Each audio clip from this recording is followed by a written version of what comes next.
Bundys Garage, Bundy here. Today we're doing the sway bar end links on this Honda Accord. This applies to Acura CL, Acura TL, Honda Accord from 1998, 1999, 2000, 2001, 2002, and 2003. The piece we were working on right here is right there, the sway bar end link. You can see it's broken. That part is actually just dangling there. That should be actually connected. So we're going to go in, replace that. I picked up the new sway bar end links from rockauto.com. 340, 341. 340 is for the front right passenger side. Here's the new one right there. Comes with the new nuts. And here on the back it has a Zerk fitting, so you can actually grease these new sway bar end links, which is a really cool feature because on the stock ones, as you can see, which would be right there, there is no Zerk fitting. They're sealed, so you can't grease them. So the new bag comes with the little fittings right down there. So what you're going to do is just pop this off, or open these up I should say. Open it up, and you just start screwing these things in. Then you're going to get a, what do you call it? Like a crescent wrench and finish them up. Just start these by hand.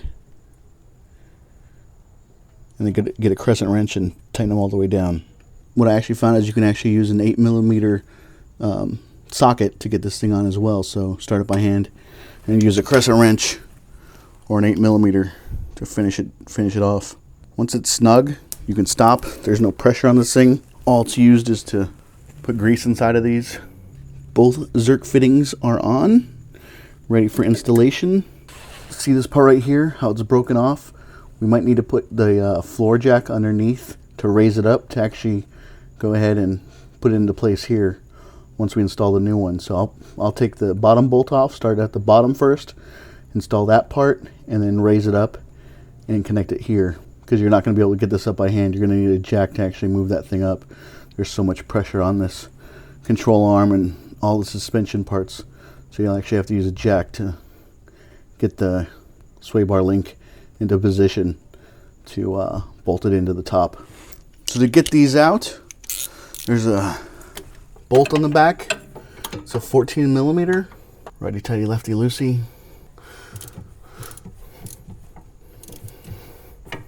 So I'm just kind of powering through this. As you can see, this front part is actually moving. So if this happens, you can actually get a pair of vice grips and hold this still.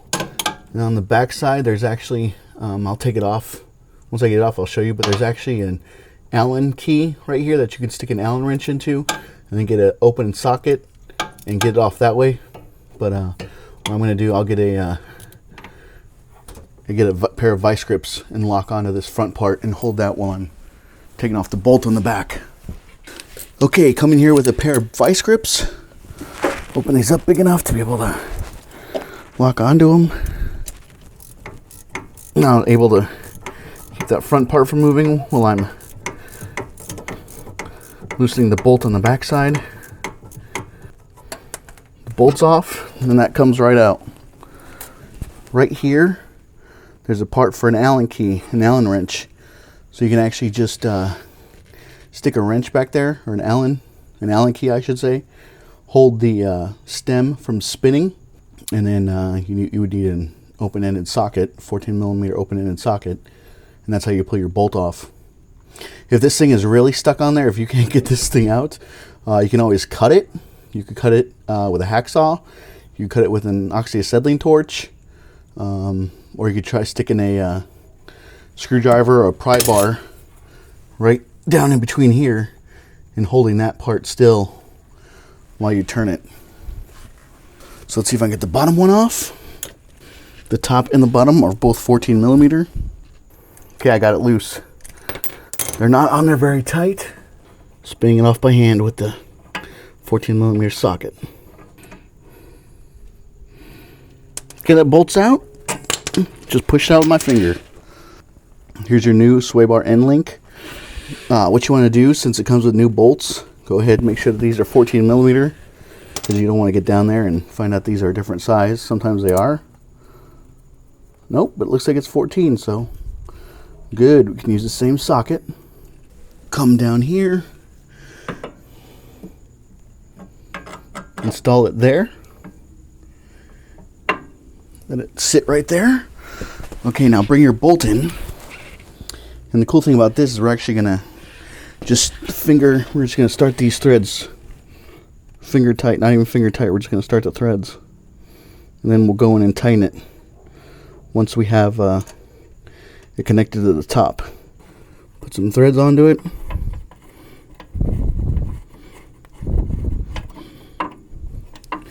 Okay, so the bottom one is started, has the nut on. Okay, so the bottom nut is started. Use the 14mm socket to make sure it had enough threads on there. And now we got to bring in the floor jack. If you have 2 floor jacks, it makes it even easier. But I'm going to show you that you don't need 2 floor jacks. So right here, you guys see my hand right down there? These are 4x4s, 2 of them cut in half.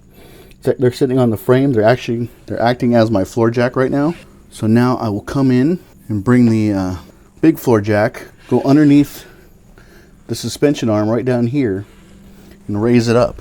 And that way I can get the top of the sway bar link into place.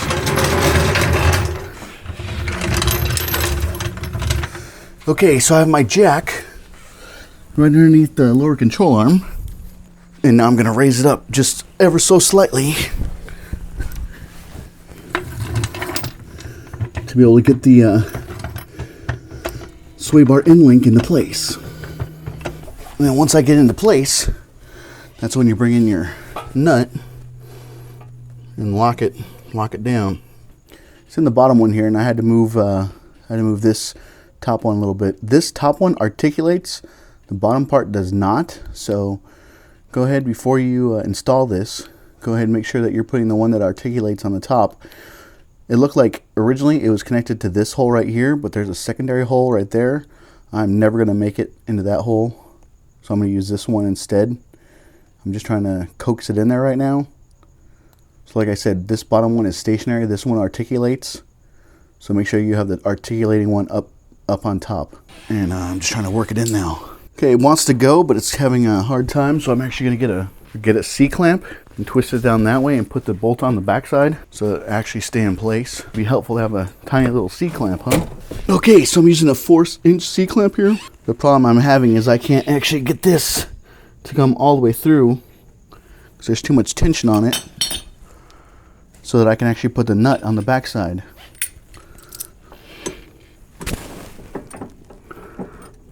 So put that right there. There you can see what I'm trying to do. Okay, I have a little bit of tiny thread right here on the back.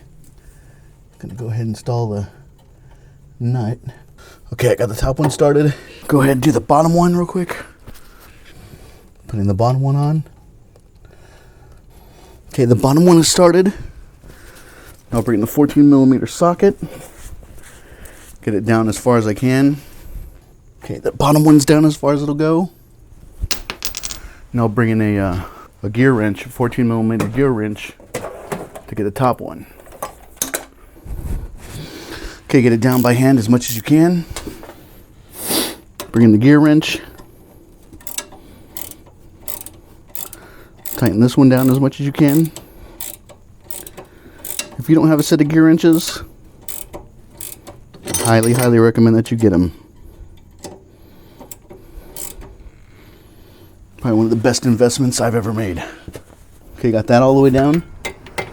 Bring in the socket and the wrench.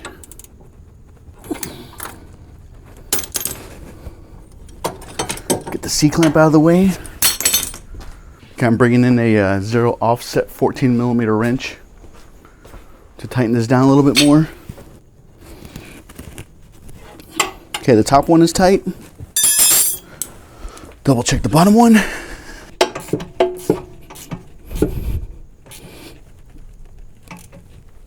Okay, bottom one is tight. Now go ahead, I'll let the jack stand down.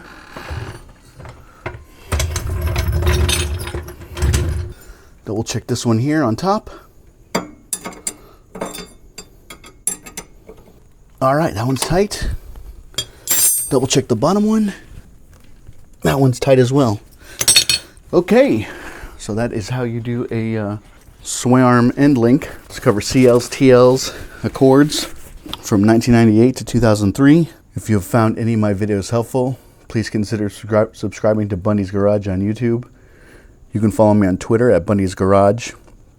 Always look in the description of my videos. I always put more information down there, links or more detail about the videos or what I'm doing in the videos. You can check out my website, bundysgarage.com. It is August 2016. I'll be at SEMA this year, November 1st, I believe it is. So if you guys want to hang out for a second, grab a beer, hit me up on Twitter. Okay, I did the passenger side, and I'm going to go ahead and do the driver's side as well. I don't think it's broken, but it's good practice to go ahead and replace them at both times. I won't bore you with that. It's pretty much the same concept as this side. And like always, I'll keep them rolling for you.